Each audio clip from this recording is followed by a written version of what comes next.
Hi guys, I'm Adam Wilborn from WhatCulture. Coming up today, Jon Moxley is number one on the PWI 500. Hangman Page has been kicked out of the Elite, and I'll tell you about the updated All-Out card and the sad passing of Bullet Bob Armstrong. 1, 2, your face, my shoe. I am Adam Cleary, and also coming up for you today, some news on Keith Lee's entrance theme, since his last one sucked. But first, oh hang on, does that mean I get to do it? This is the news. There you go, now the company have to pay me. Yes, this is the news, and your opening story today is that how many cases of the dreaded global Rona do you think WWE has had in recent times? Would your answer be 0, given that they appear to be carrying on with all their production as normal? Would you think it would be a small amount, 4, 5 maybe? Could you push it to the upper reaches of 10?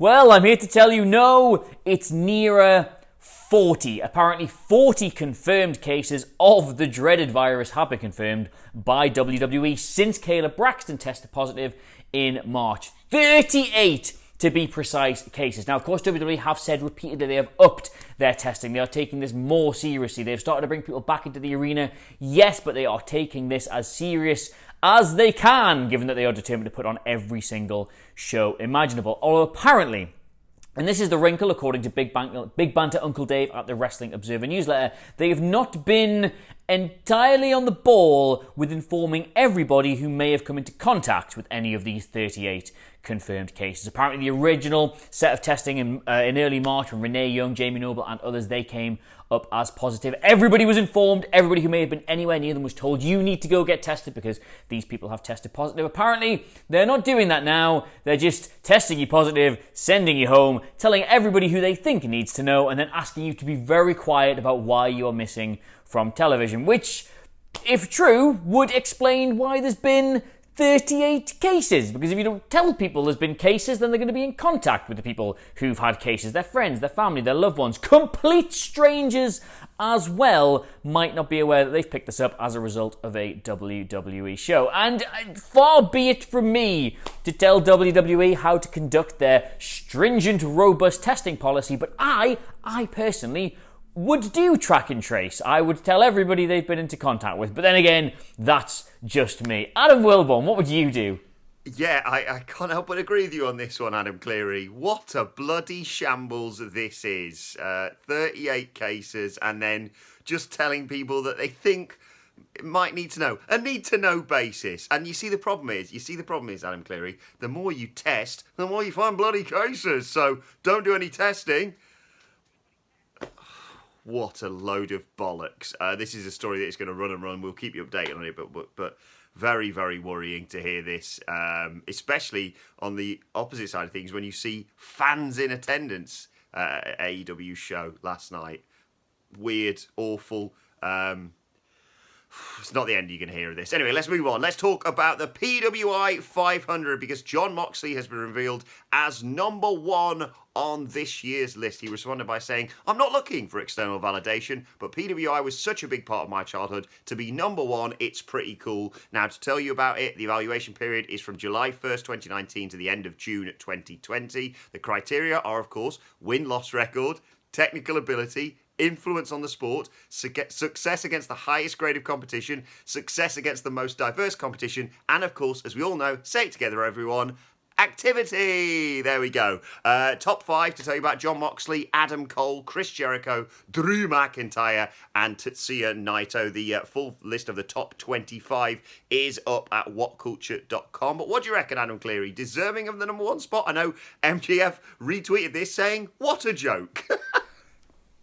The PWI 500 getting announced every year is my favourite news story we do because the amount of people who don't take into account that it's kayfabe, that like you can be WWE champion for a year, have a rotten year and probably still be in the top 5 because it's kayfabe, and in the eyes of the industry, you're achieving at the very top level. If Randy Orton had beaten Drew McIntyre recently, he would probably be in the top 10. Is he in the top 10?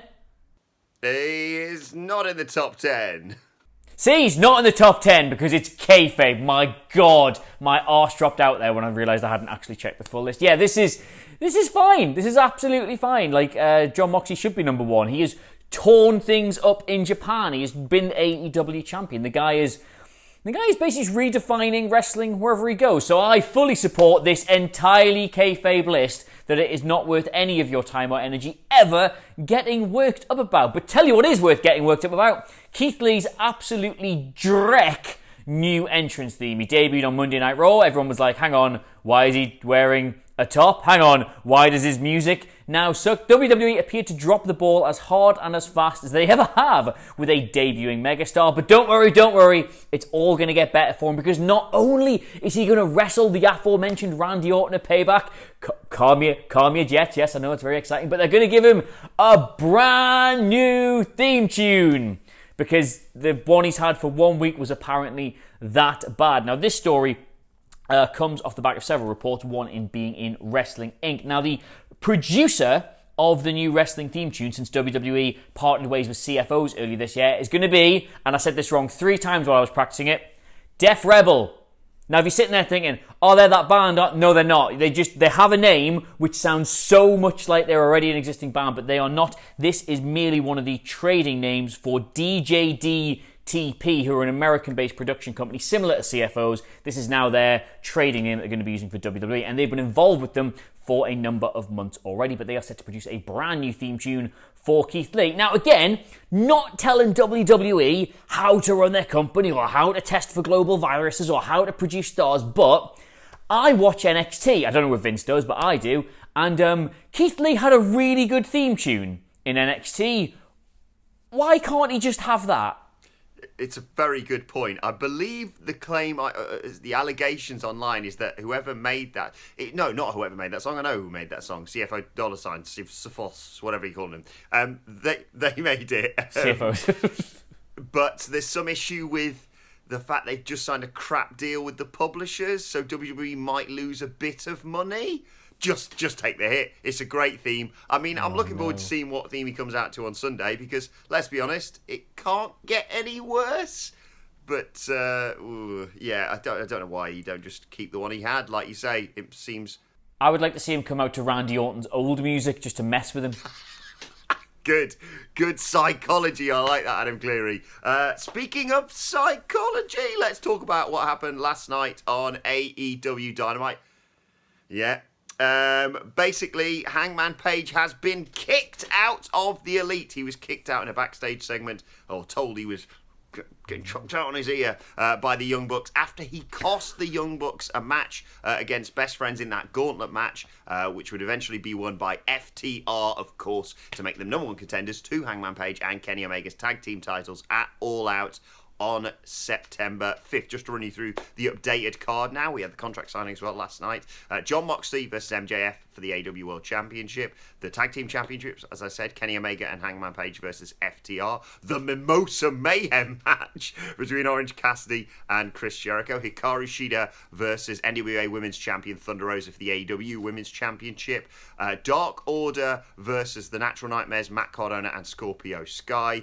And the Casino Battle Royale, which already is guaranteed to feature Darby Allin, Lance Archer, Brian Cage, Ricky Starks, and Eddie Kingston and his gaggle of bastards. This is probably the most stacked sounding card I've heard in a very long time. Although, does it feel to you like there's just more wrestling at the minute? Like, I know the existing wrestling schedule is incredibly packed, and you have like Raw, you have AEW, you have NXT, you have SmackDown, you have show here, you have show there. But does it not feel like there's just loads more wrestling at the minute? Like, we've got Payback on Sunday somehow. AEW's moving around all over the place. NXT's moving around all over the place. Raw. Does it just feel like there's, dare I say it, too much wrestling? Well, yeah, it's been quite... The, 10-day period we'll have had, SmackDown, TakeOver, SummerSlam, Raw, NXT, Dynamite on a Thursday, SmackDown again. Then we'll have Payback, and then we've got Raw, and then NXT on Tuesday, and Dynamite on... I've no idea what day it is. I've no idea what's going on. But here at WhatCulture, we will keep you up to date. Right, let's move on to our final news story today. A sad story to wake up to today. The news of the passing of WWE Hall of Famer Bullet Bob Armstrong. Road Dogg and Scott Armstrong announcing this news on social media overnight. Of course, our thoughts at WhatCulture go to the Armstrong family. and friends of Bullet Boy Armstrong. An absolute legend. Really sad to report that news today. Right, let's move on to your Twitter questions. First question today comes from Big Joe 83, who says, with Keith Lee now on Raw, could we see him being the leader of Retribution? The group coming early to cause chaos, and he gets... Okay. Fair enough. No, like we've been through this 100 times by now. Like Retribution, right now, WWE probably don't know who they want the leader of it to be, and they will decide in the moment. And I can pretty much guarantee whoever is revealed to be the leader will be someone who's either debuting or returning, or it'll be somebody, they'll use it as a way to get somebody back onto television and then forget about it within 2 weeks. So they've already debuted Keith Lee, and they've already returned Roman Reigns, so it's not going to be either of those two. Good call, I think. Jinder Mahal, that's who my money's on. Right, okay, let's move on. Second question today comes from... Retro Jinder! Raul DL. If only we had an expert on NXT on today's news. Oh wait, Raul says, do you feel that there is a lack of top-tier baby faces in NXT just now? With the loss of Keith Lee and a heel turn for Ciampa, we now have a fatal four-way with 4 heels, and I can't even think of a strong enough babyface to put in there. Also, is Balor still a heel, Adam Cleary? Nah, Balor's a face now. They've done that quiet face turn with somebody where they just go, they're a bad guy, but they're just actually pretty cool also, so we're going to put them in several feuds. The guy was meant to wrestle Walter over WrestleMania weekend, let us not forget. Balor has quietly turned face in the midst of all of this, but the guy's absolutely right. There is no top-tier babyface in NXT now, because that was Keith Lee. Keith Lee was the number 1 face on the brand, and they pulled him out. You can only imagine... They're probably going to try and establish one big face in that fatal 4-way. Obviously, I mean, Ciampa's return was a great excuse to have a top baby face, but no, they decided to do that about as bad as they possibly could. The sun's just come right out of my flat and is now absolutely black. I can't even see my phone. Yeah, there is no top tier baby face. There is none. There's none at all. There's the top baby face in all of NXT right now is Io Shirai. Yes, it's a very good point. Right, final question today comes from Jason Sawatka, talking about our best friend, Adam Cleary, Stu Bennett. Says, obviously, Wade Barrett hasn't wrestled in a long time, but after those tweets, he had a back and forth with Bray Wyatt, of course, just the other day. What do you guys think of Bray Wyatt versus Wade Barrett? Never going to happen. Like every single wrestler who was like done with wrestling, but it could definitely still wrestle, loves nothing more than to pretend they're going to wrestle on Twitter. Like, I am absolutely astounded, by the way, that our main news story today is not CM Punk's Twitter Q&A last night, because everyone was asking him, when are you going to wrestle again? And he made so many jokes about that.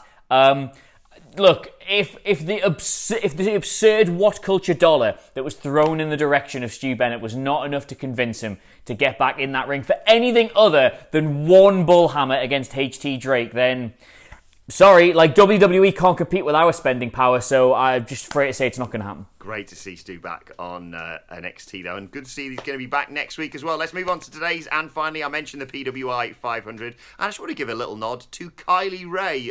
Kylie Ray was unranked in 2019. She is number 78 on this year's list, and the first female ranked on the list. An incredible achievement, a wonderful wrestler. I don't know what happened with her in AEW, but I love Kylie Ray, and she deserves this sort of recognition, Adam Cleary. Yeah, Kylie Ray's had a strange year. We'll probably never quite get to the bottom of exactly what went on in AEW, but fully deserved, in my opinion. Personally, would have had Io slightly above that, but I'm not gonna begrudge her the success. No, at least, as Simon Miller's already pointed out, I think people are going to be a lot more pissed off about the fact that Braun Strowman's above Will Ospreay on the PWI 500. But moving. If I speak, I am in trouble. If I speak, I am in trouble. Right, let us know your thoughts on that and all today's news stories in the comment section below. Don't forget to like, share, and subscribe. And subscribe to WhatCulture Wrestling on either iTunes, Spotify, wherever you get your podcasts from, for daily wrestling podcasts. Like Adam Cleary said, lots of wrestling going on right now. Myself and Michael Hamflett reviewing Dynamite later on today, previewing SmackDown, and myself, Michael Hamflett, and Adam Cleary with a hashtag bloody good quiz on Wrestle Culture later on today. Sorry, what? Your thoughts on Twitter at WhatCulture WWE. Well, actually, they can follow both of us. You can follow Adam Cleary at Adam Cleary at Adam Cleary CLEO. I just want everybody to know, by the way, right? I've made a coffee for this video, and it is literally, if I extend my arm the full way, I am that far from being able to reach it. And with these headphones, I can't actually. So I just want you to know what I've suffered through to do this news video for you. At Adam Cleary, Clery. Wilborn, where can I get you? The things we go through. At Adam Wilborn on Twitter. At WhatCulture WWE for all of us, of course. Adam Cleary's off for a coffee. So am I. My thanks, Adam Cleary. Thank you for joining us, and we will see you soon. Laters.